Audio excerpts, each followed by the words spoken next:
पिता और पुत्र और पवित्र आत्मा के नाम पर आमीन। हमारे प्रभु यीशु ख्रिस्त की कृपा, ईश्वर का प्रेम तथा पवित्र आत्मा का साहचर्य आप सबों को प्राप्त हो। और आपको भी। ख्रिस्त में मेरे प्रिय भाई और बहनों, मैं आप सबको इस टेलीकास्ट वाले पवित्र यूकरिस्तीय बलिदान में भाग लेने के लिए पुनः आमंत्रित कर रहा हूँ।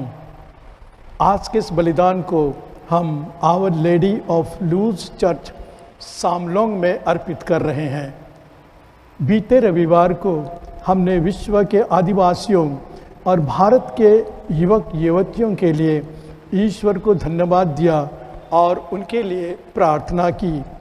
आज हमारी कलीसिया हमें याद दिलाती है कि ईश्वर भेदभाव किए बिना सबकी भलाई और मुक्ति चाहता है।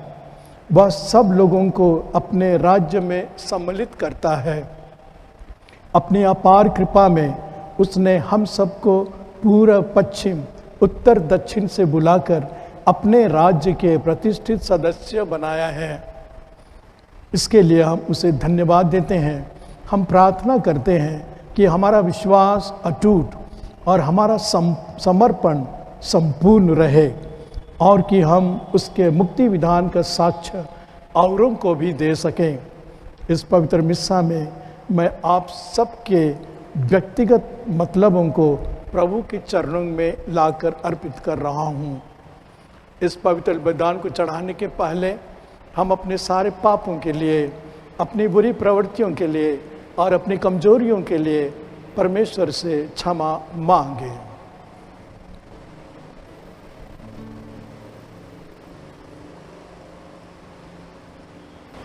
दया याचना के लिए हम गाना गाएंगे।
सर्वशक्तिमान ईश्वर हम लोगों पर दया करे और हमारे पाप क्षमा कर हमको अनंत जीवन प्रदान करे। आमीन।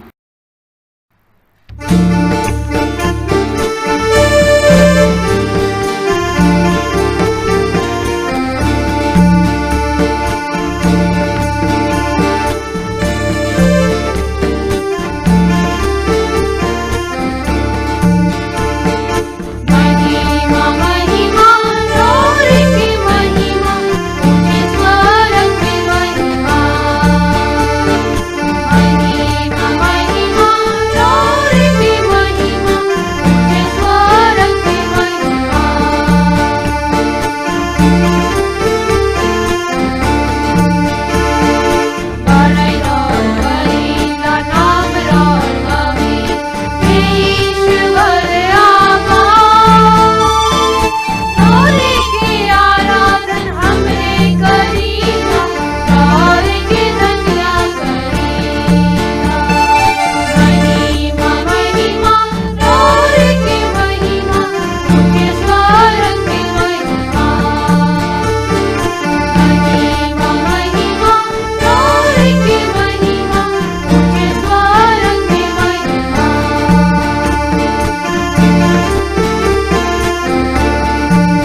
हम प्रार्थना करें।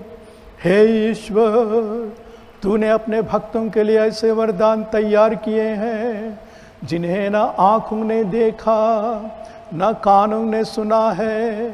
हमारे हृदय में प्रेम धारा प्रवाहित कर, जिससे हम तुझे सब कुछ में और सब कुछ में बढ़कर प्यार करें तथा उस पुरस्कार के भागी बन जाए जो हमारी कल्पना से परे है। हमारे प्रभु और तेरे पुत्र यीशु ख्रिस्त के द्वारा जीश्वर होकर तेरे तथा पवित्र आत्मा के साथ युगान युग जीते और राज्य करते हैं। आमीन।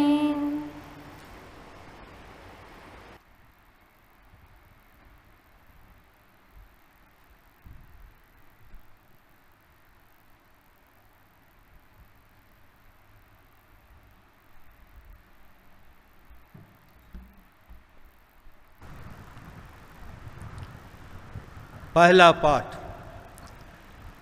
निर्वासन के समय से ईश्वर यहूदियों को यह शिक्षा देने लगा कि वह सभी मनुष्यों को मुक्ति का मार्ग दिखाने आया है। नबी ईसायास यहाँ इस बात पर बल देते हैं कि जो गैर यहूदी ईश्वर के अनुयायी हैं, ईश्वर उनकी भी प्रार्थनाएं और उनके बलिदान स्वीकार करता है। नबी ईसायास का ग्रंथ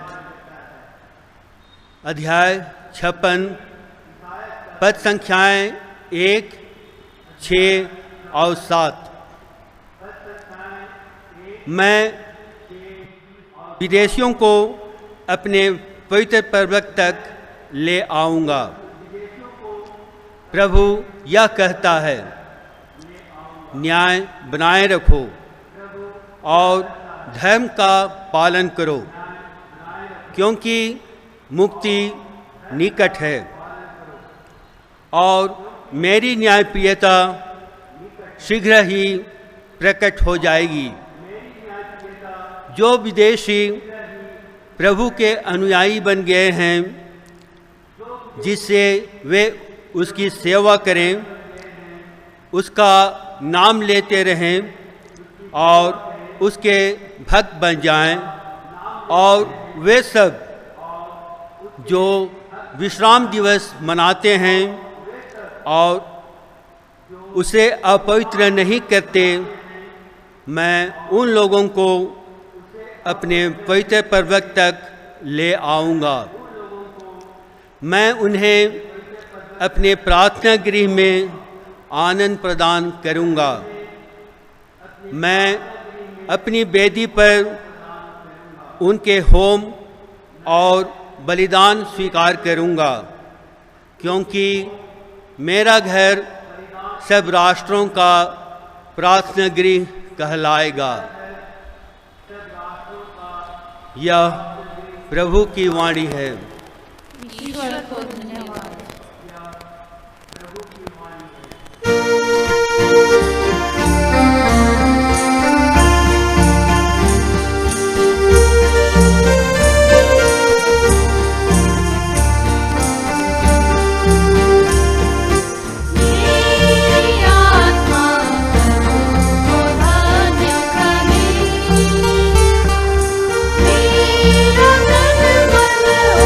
ी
पाठ रोमियों के नाम संत पौलुस का पत्र, अध्याय 11, पद संख्याएं 13 से 15 और 29 से 32 तक।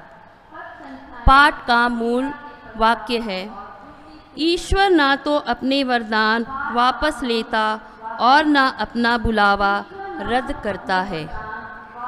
मैं आप गैर यहूदियों से यह कहता हूँ, मैं तो गैर यहूदियों में प्रचार करने भेजा गया और इस धर्म सेवा पर गर्व भी करता हूँ, किंतु मैं अपने रक्त भाइयों में प्रतिस्पर्धा उत्पन्न करने की और इस प्रकार उनमें से कुछ लोगों का उद्धार करने की आशा भी रखता हूँ, क्योंकि यदि उनके परित्याग के फलस्वरूप ईश्वर के साथ संसार का मेल हो गया है, तो उनके अंगीकार का परिणाम मृतकों में से पुनरुत्थान होगा। ईश्वर ना तो अपने वरदान वापस लेता और न अपना बुलावा रद्द करता है। जिस तरह आप लोग पहले ईश्वर की अवज्ञा करते थे और अब जबकि वे अवज्ञा करते हैं, आप ईश्वर के कृपा पात्र बन गए हैं, उसी तरह अब जबकि आप ईश्वर के कृपा पात्र बन गए हैं, वे ईश्वर की अवज्ञा करते हैं, किंतु वे भी बाद में दया प्राप्त करेंगे। ईश्वर ने सबों को अवज्ञा के पाप में फंसने दिया, क्योंकि वह सबों पर दया दिखाना चाहता था। यह प्रभु की वाणी है। ईश्वर को धन्यवाद।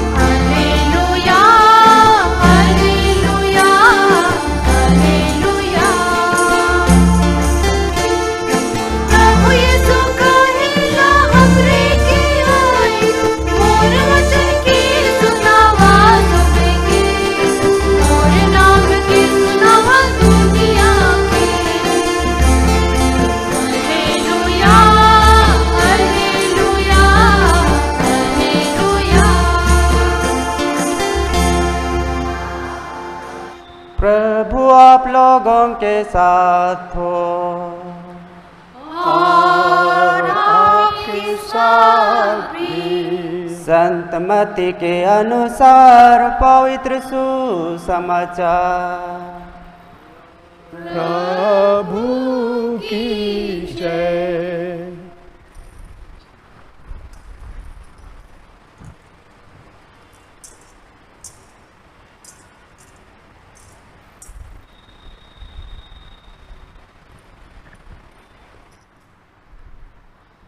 अध्याय 15 पद संख्या 21 से 28 तक। यीशु ने वहाँ से विदा होकर तीरुस और सीदोन प्रांतों के लिए प्रस्थान किया। उस प्रदेश की एक कनानी स्त्री आई और पुकार पुकार कर कहने लगी, हे प्रभु, दाऊद के पुत्र, मुझ पर दया कीजिए। मेरी बेटी एक अपदूत द्वारा बुरी तरह सताई जा रही है। यीशु ने उसे उत्तर नहीं दिया। उनके शिष्यों ने पास आकर उनसे यह निवेदन किया, उसकी बात मानकर उसे विदा कर दीजिए, क्योंकि वह हमारे पीछे पीछे चिल्लाती आ रही है। यीशु ने उत्तर दिया, मैं केवल इस्राएल के घराने की खोई हुई भेड़ों के पास भेजा गया हूँ। इतने में उस स्त्री ने आकर यीशु को दंडवत किया और कहा, प्रभु, मेरी सहायता कीजिए। यीशु ने उत्तर दिया, बच्चों की रोटी लेकर पिल्लों के सामने डालना ठीक नहीं है। उसने कहा, जी हाँ प्रभु। फिर भी स्वामी की मेज से गिरा हुआ चोर पिल्ले खाते ही हैं। इस पर यीशु ने उत्तर दिया, हे नारी, तुम्हारा विश्वास महान है, तुम्हारी इच्छा पूरी हो। और उसी क्षण उसकी बेटी अच्छी हो गई। यह प्रभु का पवित्र सुसमाचार है। ख्रीस्त की जय।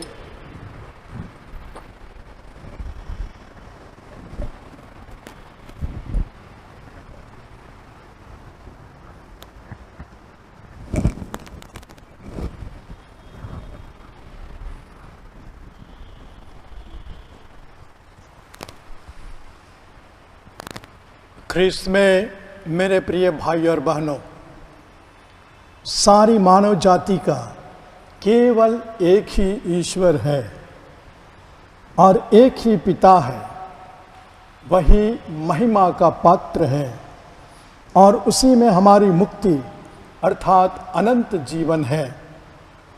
इसलिए स्तोत्र लेखक कहता है, हे ईश्वर, सभी राष्ट्र तेरी मुक्ति के विधान को जान जाएं, सभी राष्ट्र तेरी महिमा गाएं, क्योंकि तू निष्पक्ष होकर देशों का शासन करता और सभी राष्ट्रों का संचालन करता है। स्तोत्र 66 2 से 8।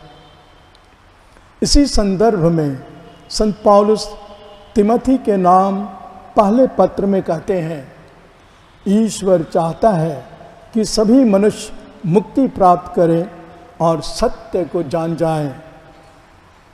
तिमोथी के नाम पहले पत्र अध्याय 2 पद 4।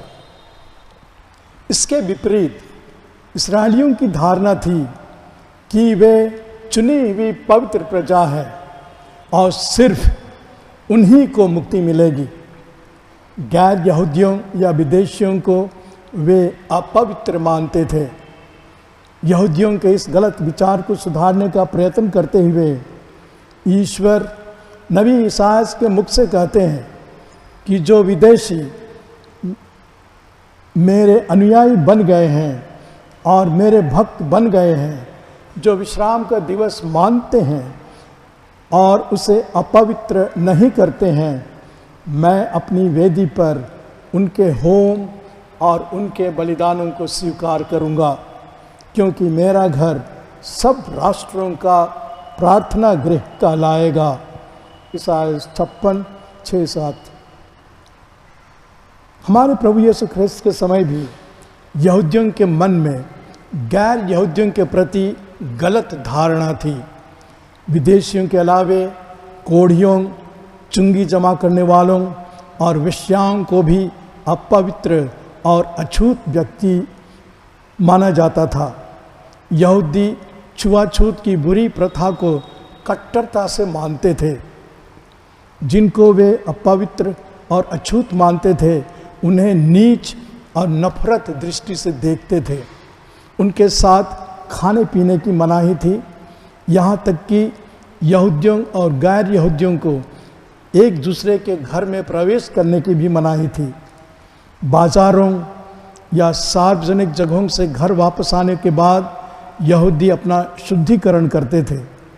यहूदियों की ऐसी धारणा और ऐसा व्यवहार पड़ोसी प्रेम के विरुद्ध था। अतः हमारे प्रभु ने अपने कामों में, अपने वचनों से और अपने उदाहरणों से यहूदियों की इस पूर्वग्रही परंपरागत विचारधारा की दीवार को तोड़ा। इस संदर्भ में आज के सुसमाचार की कनानी स्त्री वाली घटना अच्छा उदाहरण प्रस्तुत करती है। प्रिय भाई और बहनों, संत मती रचित सुसमाचार के 15वें अध्याय में कहा गया है कि प्रभु यीशु भ्रष्टाचार और बुराई से निंदित तीरुस और सीदोन नामक व्यापारिक नगरों की ओर चल पड़े। लेकिन जैसे ही प्रभु ने उस प्रदेश में प्रवेश किया, एक कनानी स्त्री जिसकी बेटी को अपदूत सता रहा था, प्रभु के पीछे पड़ गई और पुकार पुकार कर अपनी बेटी की चंगाई के लिए अनुनय विनय करने लगे। प्रभु ने उस स्त्री की पुकार अनसुनी कर दी। शिष्य चाहते थे कि प्रभु उस गैर यहूदी और अपवित्र स्त्री की इच्छा पूरी करे, जिससे उससे पिंड छूट जाए। उस स्त्री ने यीशु को दंडवत करते हुए कहा, प्रभु मेरी सहायता कीजिए। यीशु ने उत्तर दिया, बच्चों की रोटी लेकर पिल्लों के सामने डालना उचित नहीं है। मत्ती 15:26। तात्कालीन समाज में यहूदी लोग गैर यहूदियों को पिल्ले जैसे अपमान सूचक शब्द का प्रयोग करते थे। प्रभु के मुख से इस अनादरपूर्ण शब्द को सुनकर भी वह स्त्री आहत नहीं हुई, क्योंकि उसका विश्वास अटूट था। उसने साहस बटोरकर प्रभु से कहा, जी हाँ प्रभु, फिर भी स्वामी की मेज से गिरा हुआ 4 चूर पिल्ले तो खाते ही हैं। प्रभु यीशु ने कहा, ऐ नारी, तुम्हारा विश्वास महान है, तुम्हारी इच्छा पूरी हो। और उसी क्षण उसकी बेटी अच्छी हो गई। उस महिला की इच्छा पूरी करने के पहले प्रभु यीशु ने उसके महान विश्वास की सराहना की। प्रिय भाई और बहनों, बहुत लोग सोचते हैं कि हमारे प्रभु का प्रारंभिक संबोधन या तो उस स्त्री के निवेदन को टालने के लिए था या फिर उसके विश्वास की जांच के लिए था। लेकिन मेरा मानना है कि यीशु ने जो अंतर्यामी है परख लिया था कि उस स्त्री का विश्वास उसके प्रति और उसकी चंगाई की शक्ति के प्रति अटूट है, अडिग है और गहरा है। दरअसल प्रभु के उस नारी के प्रति जो अप्रत्याशित व्यवहार और वचन थे, वे अपने शिष्यों और अनुयायियों को परोक्ष रूप से समझाने के लिए थे। वे चाहते थे कि उनके शिष्य गहराई से अनुभव करें कि जिन्हें वे विदेशी, गैर यहूदी, अपवित्र, अछूत, पापी मानते हैं, उनके हृदय में भी ईश्वर और ईश पुत्र के प्रति अटूट विश्वास हो सकता है और गहरी भक्ति हो सकती है। प्रिय भाई और बहनों, कनानी स्त्री के प्रसंग के समान ही एक और घटना है। इस घटना में प्रभु यीशु एक शतपति के नौकर को चंगा करते हैं। गैर यहूदी होते हुए भी शतपति ने प्रभु यीशु के प्रति अपना गहरा, प्रबल और अनोखा विश्वास प्रकट किया। शतपति के विश्वास की सराहना करते हुए प्रभु यीशु ख्रिस्त ने कहा, मैं तुम लोगों से कहता हूँ, इस्राएल में भी मैंने किसी में भी इतना दृढ़ विश्वास नहीं पाया। मत्ती 8:10। इसके बाद प्रभु यीशु कहते हैं, मैं तुमसे कहता हूँ, बहुत से लोग पूरब पश्चिम से आकर इब्राहिम, इसहाक और दाऊद के साथ स्वर्ग राज के भोज में सम्मिलित होंगे। मत्ती 8:11। आज के दूसरे पाठ में रोमियों को लिखते हुए संत पौल कहते हैं कि वे प्रभु के द्वारा गैर यहूदियों को मुक्ति का सुसमाचार सुनाने के लिए भेजे गए हैं। वे स्पष्ट कहते हैं कि ईश्वर की कृपा से ही यहूदियों और गैर यहूदियों को मुक्ति मिलती है और मुक्ति पाने के लिए ईश्वर की आज्ञाओं को पालन करना आवश्यक है। दोनों वर्गों के लोगों के लिए ईश्वर की अवज्ञा का फल है अनंत मृत्यु। हम याद करें कि ईश्वर न्यायी है और किसी के साथ भेदभाव नहीं करता है। प्रिय भाई और बहनों, ईश्वर की इच्छा है कि इस धरती पर प्रत्येक मनुष्य उनके प्रेम में बना रहे और मरने के बाद अनंत जीवन प्राप्त करे। हमारे प्रभु यीशु ने अपने को बलिदान चढ़ाकर संपूर्ण मानव जाति के लिए पाप क्षमा और मुक्ति हासिल की। हमारे प्रभु यीशु ने नए मुक्ति विधान को चुनी हुई प्रजा तक सीमित नहीं रखा, बल्कि सबके लिए उपलब्ध कराया। पवित्र आत्मा प्रत्येक मनुष्य के लिए विवेक, प्रज्ञा और आध्यात्मिक शक्ति देता है ताकि वह काम, क्रोध माया मोह, ईर्ष्या द्वेष, लोभ लालच, घमंड अहंकार आदि बुराइयों पर विजय प्राप्त कर सके और प्रभु के बताए हुए मार्ग पर चलकर अपने जीवन को पवित्र बना सके। अंत में मैं कहना चाहूँगा कि हम सबको जो गैर यहूदी हैं ईश्वर ने अपने राज्य के नागरिक बनाया है, क्योंकि हमने यीशु ख्रिस्त में विश्वास किया और बपतिस्मा संस्कार ग्रहण करके कलीसिया के सदस्य बन गए हैं। इसके लिए हम ईश्वर की महिमा गाएं और उसे धन्यवाद दें। संत पौलुस के समान अन्य धर्मावलंबियों के लिए प्रभु की मुक्ति का साक्ष्य दें। हम कनानी स्त्री के समान प्रभु यीशु पर गहरी आस्था रखें। ईश्वर आप सबको और आपके परिवारों को आशीर्वाद प्रदान करे। पिता और पुत्र और पवित्र आत्मा के नाम पर आमीन।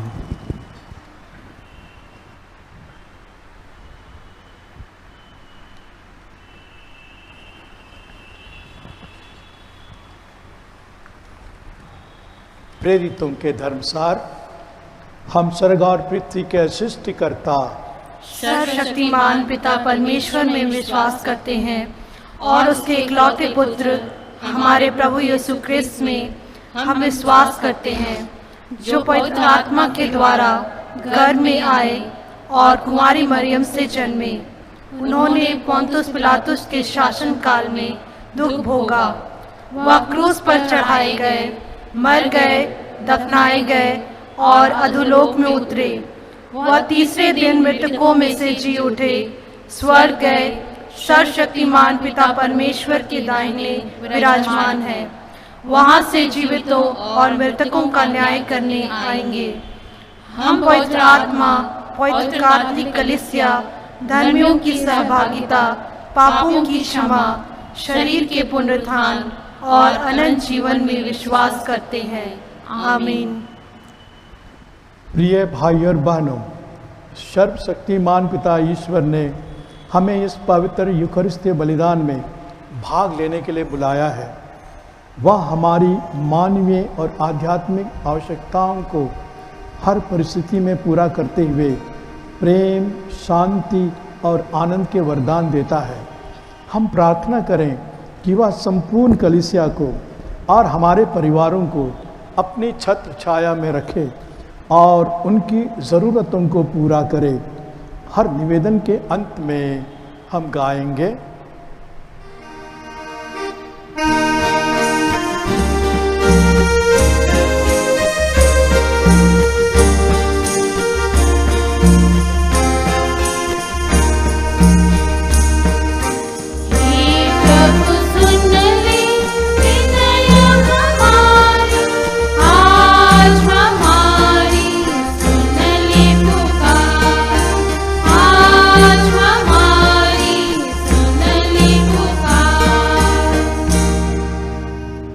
हमारे संत पिता, सभी धर्माध्यक्ष एवं कलीसिया के अन्य अधिकारीगण यीशु के महान मिशनरी आदेश का पालन कर सके, जिन्होंने आदेश देते हुए कहा है, तुम लोग जाकर सभी राष्ट्रों को शिष्य बनाओ और उन्हें पिता, पुत्र और पवित्र आत्मा के नाम पर बपतिस्मा दो। इसके लिए हम पिता ईश्वर से प्रार्थना करते हैं।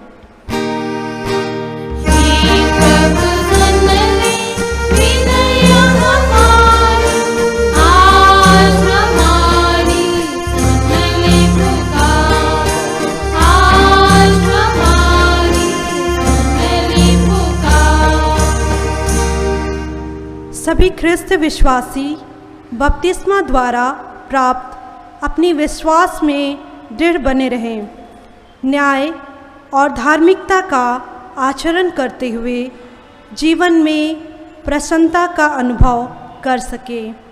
इसके लिए हम पिता ईश्वर से प्रार्थना करते हैं।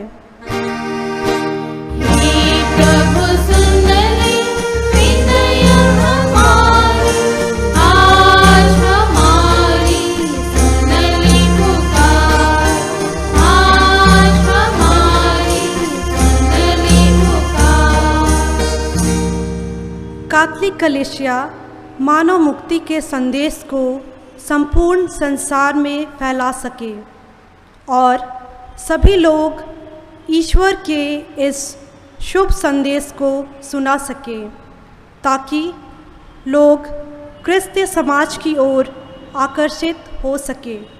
इसके लिए हम पिता ईश्वर से प्रार्थना करते हैं।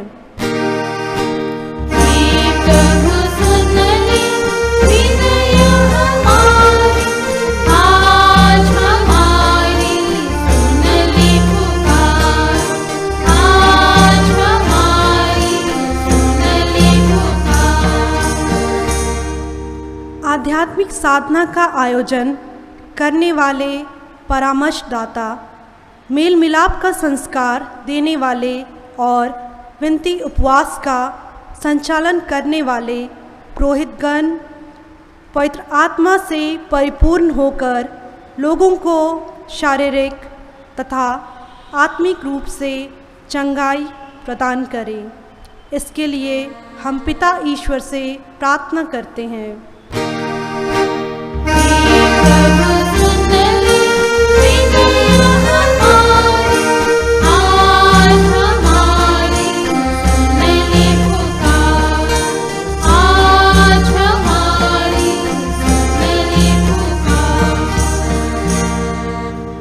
इस पवित्र मिस्सा में उपस्थित हम सभी ख्रिस्त विश्वासी अन्य लोगों के लिए बाधक ना बने, बल्कि उन्हें उनके लक्ष्यों को प्राप्त करने के लिए प्रोत्साहित कर सकें।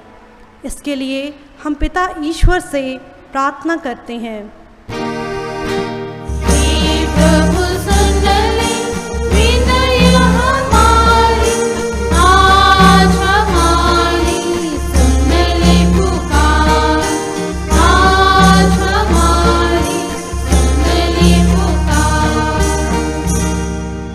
हम प्रार्थना करें। हे सर्वशक्तिमान पिता, तेरे सम्मुख उपस्थित सब लोगों की प्रार्थनाएं सुन ले। इन सब लोगों को तेरे दिव्य वरदानों से भर दे, जिससे वे स्वर्ग राज के आदर्श को अपनाकर पवित्र ख्रिस्तीय जीवन जी सकें और अपने पड़ोसियों को अच्छा उदाहरण दे सकें। हम यह प्रार्थना करते हैं तेरे पुत्र हमारे प्रभु ख्रिस्त के द्वारा, आमीन।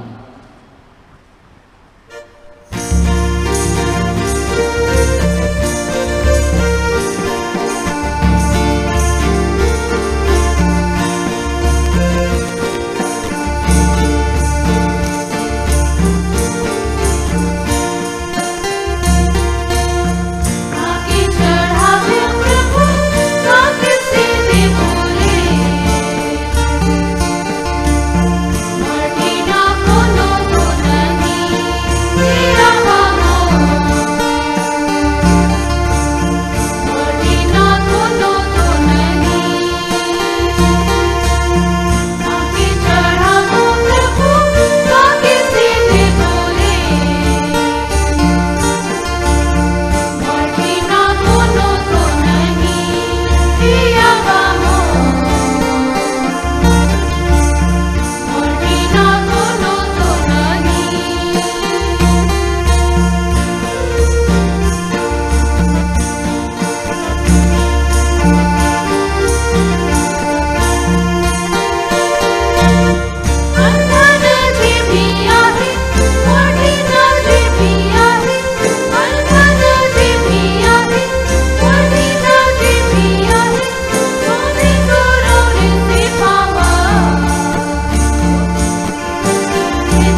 प्रिय भाई और बहनों, प्रार्थना कीजिए कि सर्वशक्तिमान पिता परमेश्वर मेरा और आप लोगों का यह बलिदान ग्रहण करे। प्रभु अपने नाम की स्तुति तथा महिमा के लिए और हमारे तथा अपने समस्त पवित्र कलीसिया के लाभ के लिए आपके हाथों से यह बलिदान ग्रहण करें। हम प्रार्थना करें। हे प्रभु, हमारे ये उपहार ग्रहण करने की कृपा कर। इनके द्वारा तेरे और हमारे बीच पवित्र आदान प्रदान होता है। ये तेरे ही दान है। ऐसा वर दे कि इनके अर्पण द्वारा हम तुझी को प्राप्त कर सके, हमारे प्रभु ख्रिस्त के द्वारा। आमीन। प्रभु आप लोगों के साथ हो और आपके साथ भी। प्रभु में मन लगाइए। हम प्रभु में मन लगाए हुए हैं। हम अपने प्रभु परमेश्वर को धन्यवाद दें। यह उचित और आवश्यक है। हे पूज्य पिता, यह परम उचित है, हमारा कर्तव्य तथा कल्याण है कि हम सदा सर्वत्र तुझे धन्यवाद दें। तूने विश्व के सभी तत्वों का सृजन किया और ऋतु परिवर्तन की व्यवस्था की। तूने मनुष्य को अपना प्रतिरूप बनाया और सृष्टि के सब रहस्य उसके अधीन कर दिए कि तेरा प्रतिनिधि बनकर वह सारी सृष्टि पर शासन करे तथा तेरे महान कार्य देखकर प्रभु यीशु ख्रिस्त के द्वारा तेरा प्रशंसा गान करता रहे। प्रभु यीशु ख्रिस्त ने मानव जन्म लेकर पापी मनुष्य का नवनिर्माण किया। अपने दुख भोग से हमारे पाप मिटा दिए। अपने पुनरुत्थान से हमें अनंत जीवन में प्रवेश करने की कृपा दी और अपने स्वर्गारोहण से हमारे लिए स्वर्ग के द्वार खोल दिए। इसलिए हम समदूत गणों से मिलकर तेरी स्तुति करते हुए निरंतर एक स्वर से गाते हैं।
हे परम पिता, तू वास्तव में पवित्र है। यह उचित है कि तेरी समस्त सृष्टि तेरा गुणगान करे, क्योंकि अपने पुत्र हमारे प्रभु यीशु ख्रिस्त के द्वारा और पवित्र आत्मा की शक्ति से तू सभी प्राणियों को जीवन तथा पवित्रता प्रदान करता है। तू सब युगों में अपनी प्रजा एकत्र करता है कि दसों दिशाओं में दिन रात तुझे निर्मल बलि चढ़ता रहे। इसलिए हे पिता, हम तेरी दीन प्रजा तुझसे निवेदन करते हैं, हमारा उपहार पवित्र आत्मा की शक्ति से दयापूर्वक पवित्र कर किया तेरे पुत्र हमारे प्रभु यीशु ख्रिस्त का शरीर तथा रक्त बन जाए। उन्हीं की आज्ञा से हम यूकरिस्त का यह समारोह मना रहे हैं।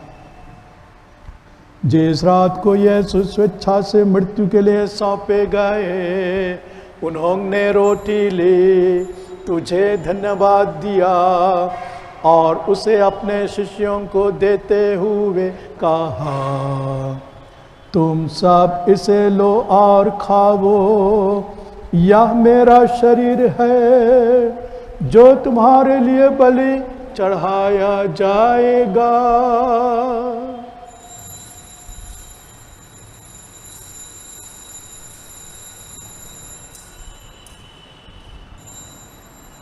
इसी भांति भोजन के बाद उन्होंने कटोरा लिया, तुझे धन्यवाद दिया और उसे अपने शिष्यों को देते हुए कहा, तुम सब इसे लो और पियो, यह मेरे रक्त का कटोरा है, नवीन और अनंत व्यवस्थान कर, जो तुम्हारे और सबों के पापों की क्षमा के लिए बहाया जाएगा। तुम मेरी स्मृति में यह किया करो।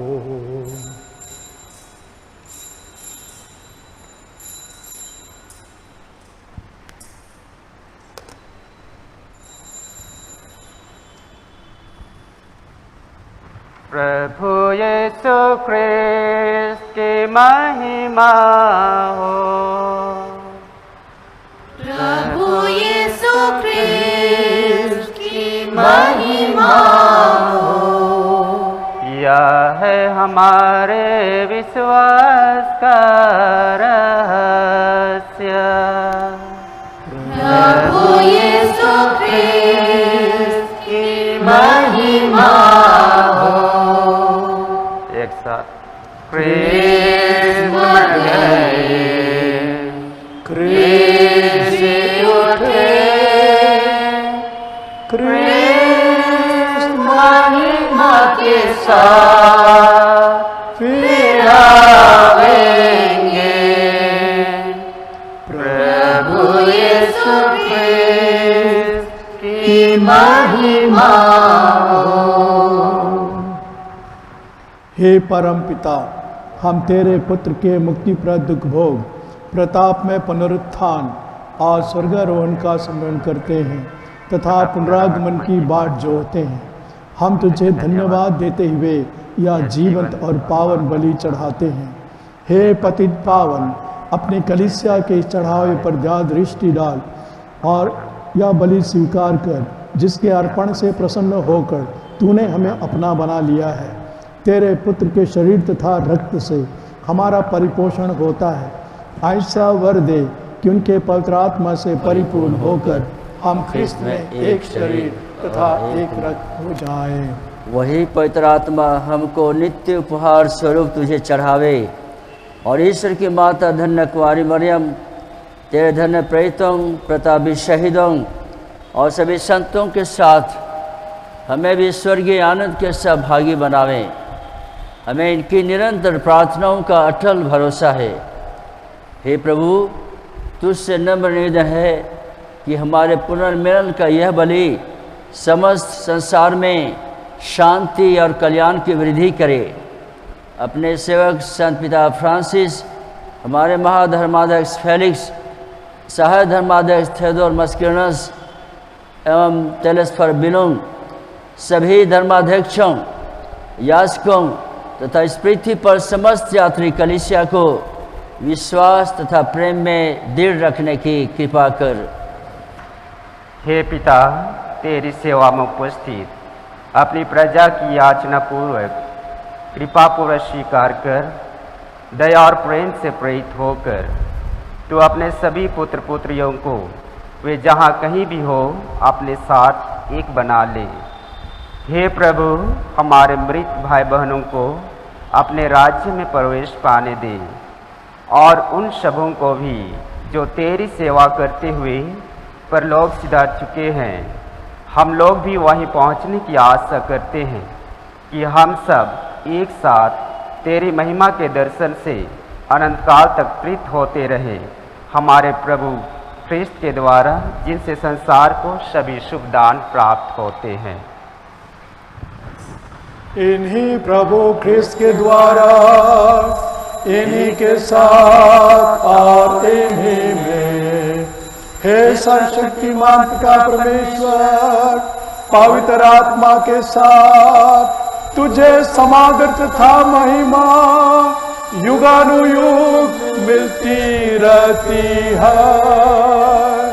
आमीन, आमीन, आमीन।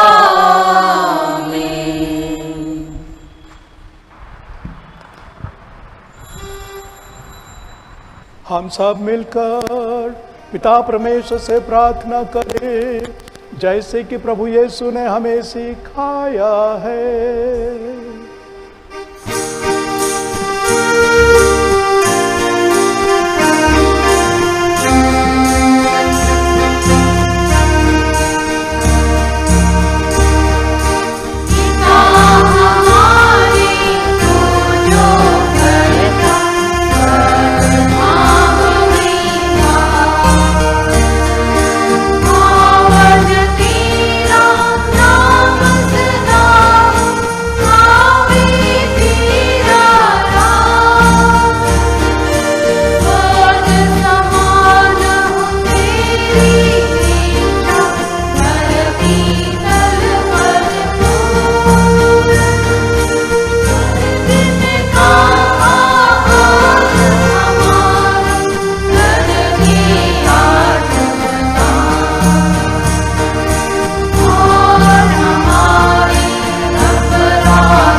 हे प्रभु, हम तुझसे प्रार्थना करते हैं, सभी बुराइयों से हमें बचा और जीवन में हमें कृपा पूर्वक शांति प्रदान कर।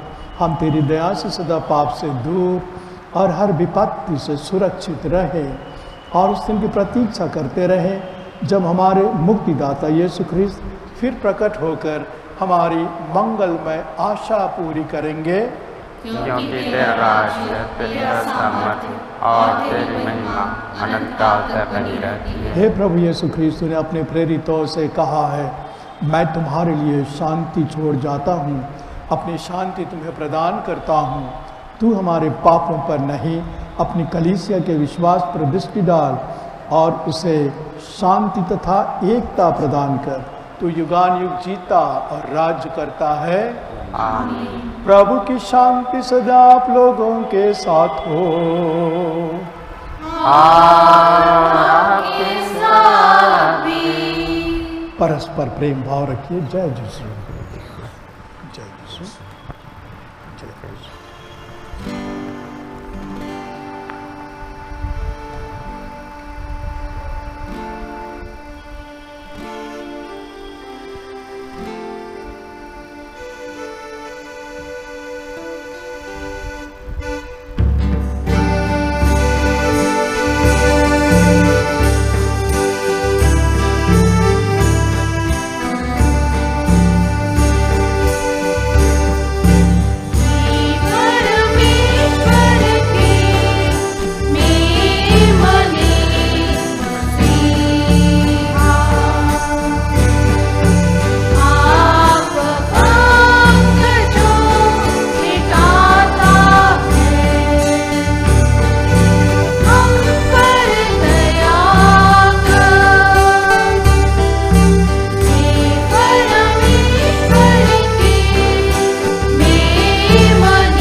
हे प्रभु यीशु ख्रीस्त, हम तेरा शरीर तथा रक्त ग्रहण करने वाले हैं।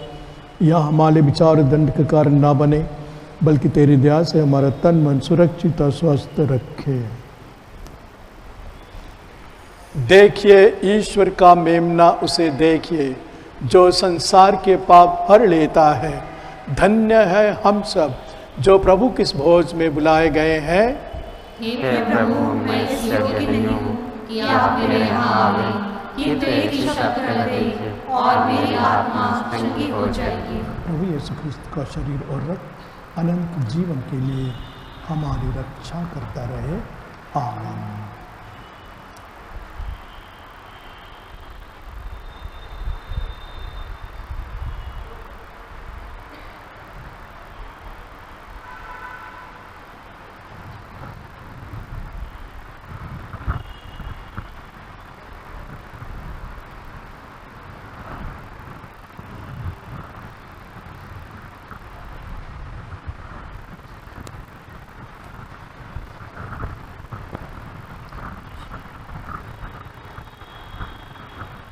प्रभु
हमारे देश और विश्वमारी से प्रभावित लोगों के लिए प्रार्थना।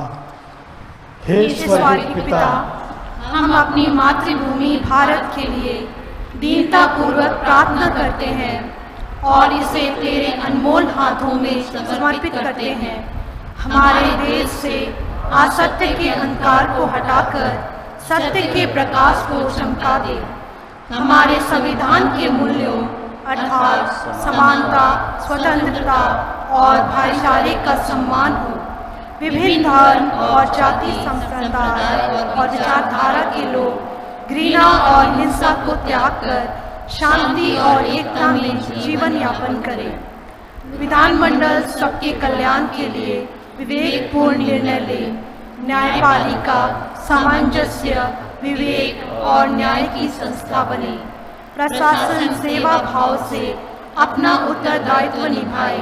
संचार के साधन सत्य को फैलाने का माध्यम बने। हमारे राष्ट्रीय संस्थान बुरी ताकतों के प्रभाव से सुरक्षित रहें। हमारे देश के गरीबों को जीविका के साधन उपलब्ध हो। दलितों और आदिवासियों को राष्ट्रीय निर्माण की मुख्य धारा से जोड़ा जाए। चुनावों में सच्चे प्रजातंत्र की मर्यादा सुरक्षित रहे।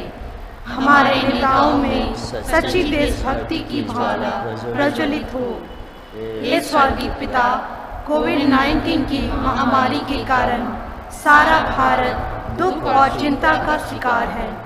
कोरोना वायरस से बीमार और संक्रमित लोगों को चंगाई प्रदान कर उन परिवारों को सांत्वना दे जिनके प्रियजन कोरोना वायरस, भूख प्यास, थकान या दुर्घटना से मर गए हैं। डॉक्टरों, उपचारिकों, स्वास्थ्यकर्मियों, उदार व्यक्तियों और समाज सेवियों को आशीर्वाद दे। इस महामारी से प्रभावित गरीबों, श्रमिकों, बेरोजगारों, पीड़ितों, महिलाओं और बच्चों की रक्षा कर। देश के नेताओं के हृदय में उनके प्रति सहानुभूति और सम्मान जागृत कर। आने वाले दिनों के लिए तू हम सबका मार्गदर्शन कर। हे स्वर्गीय पिता, हम यह प्रार्थना करते हैं हमारे प्रभु और मुक्तिदाता यीशु क्रिस्त के पवित्र नाम पर और स्वर्ग और पृथ्वी की महारानी हमारी माँ मरियम की शक्तिशाली मध्यस्थता के द्वारा। आमीन। हम प्रार्थना करें। हे प्रभु, इस संस्कार के द्वारा तूने हमें ख्रिस्त के सहभागी बनाया है। ऐसी कृपा दे कि हम अपने जीवन और आचरण में अपने प्रभु और यीशु के समान बने और स्वर्ग में उनके साथ विराजमान हो सके। उन्हीं हमारे प्रभु ख्रिस्त के द्वारा।